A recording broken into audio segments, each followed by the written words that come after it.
the iPhone 6 and 6 Plus, and I'm going to show you the pocketability of both of these phones in these khaki pants that I'm wearing.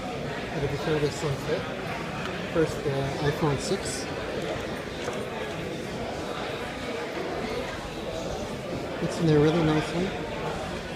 It doesn't obstruct my movement at all. It's really nice. And let's try the 6 Plus. Fits well in my hand. If you have smaller hands, you might not be able to get it to it.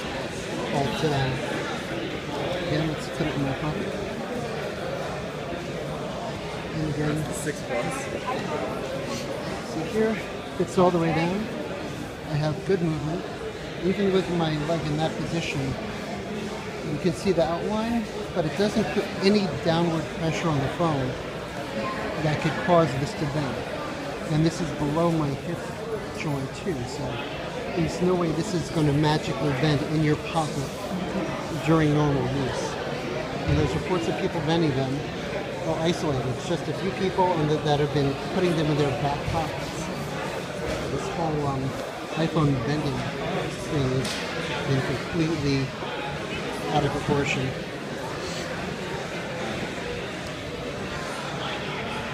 It's my 6 Plus. Here we go, landscape. There's the back again. Closed. In the pocket. It's all the way down. These are Dockers, by the way. You can see the outline, but there's no kind of real pressure, nothing that could apply enough pressure to damage the phone during everyday use. And somebody saying that these will bend by physically bending it with your hands to the point that you have to put so much pressure that your hand shakes is completely ridiculous and not telling the device's durability during normal use. So I give these thumbs up on pocketability and non-bending during normal use. And this is really handy, having everything go sideways. It's like having an iPad.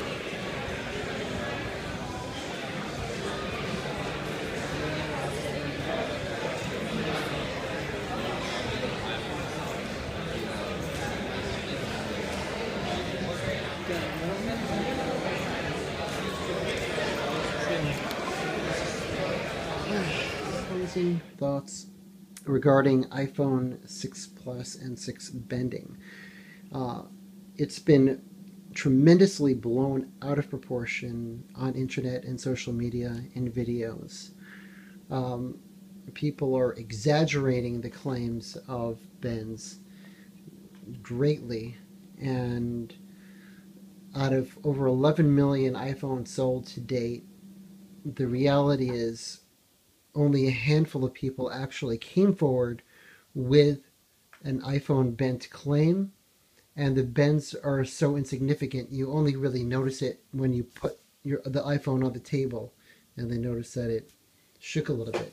And these happen not from people doing normal use, but having them in their back pocket and sitting on the device.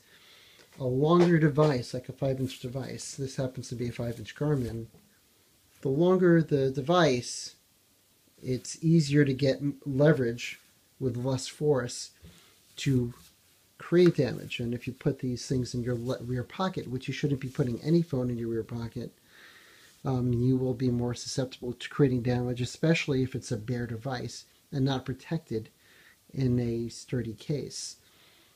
And also these videos showing people bending an iPhone physically. If you notice, for them to even bend it, when they're bending it, their hands are shaking.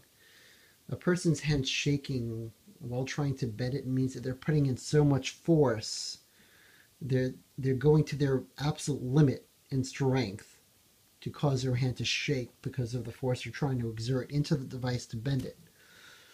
I mean, again, some people are even calling it a defect because somebody can bend it by hand. after exerting all the force they can possibly put in. And these aren't some people with small, weak hands. These are people with large, strong hands that are bending it by hand. So that does not translate to normal wear and tear, you know. And again, some people also would say, well, your leg is more powerful than your hand, so your leg is going to create a bend. How is your leg going to create a bend in the device? By simply the pressure of your pants even. That's not going to cause sufficient force to bend it. If you had your device in a pocket that was by your knee, and then you bent your knee, and it was a super hard fabric that would not tear under the pressure, then maybe you might damage an iPhone, and that would just be complete idiocy to do something like that. You know, other than also putting it in your rear pocket and sitting down. But if you see, putting this is a 5-inch device, so it's nearly the length of the iPhone 6 Plus. Here you go. Put it in there, sitting down.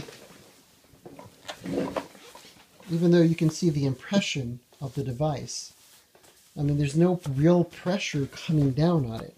I mean, imagine how tight, incredibly tight the fabric would have to be. And even then, there's no way you're going to get any kind of force that would be anywhere remotely near what you would need to bend the phone. The only way that you could possibly bend an iPhone 6 or otherwise in your pocket would be for it to be sticking up out of your pocket to the point where it's higher than your hip. And then for you to have tight jeans, and then for you to be dumb enough to lean forward against it. And even if I do that, it ends up just pushing the device forward into my pocket and not even trying to bend it. So, I mean, really, I mean, there's no cause for alarm or worry. There is no defect in Apple's design regarding the bending. I mean, it's just plain misuse, for one thing, putting a large device in a back pocket, and people bending it by hand using all their force is ridiculous. That is not how you're gonna buy your phone and use it. You're not gonna deliberately try to break it by bending it in half with all of the force that you can muster. So that does not qualify as a defect in any way, shape, or form. And for your information, also, even these plastic Samsung phones will bend, and even though, depending on how far you bend it, if you let it go, it will reshape most of its form, but you're still damaging the internals. Even though the case mostly reforms to its shape, I mean, you have hard internals in there that are connected and will get damaged while it bends, even if after the bend it reforms most of its shape. So anyway, moral of the story, you should not be worried about buying an iPhone 6 or 6 Plus and putting it in your pocket in normal use.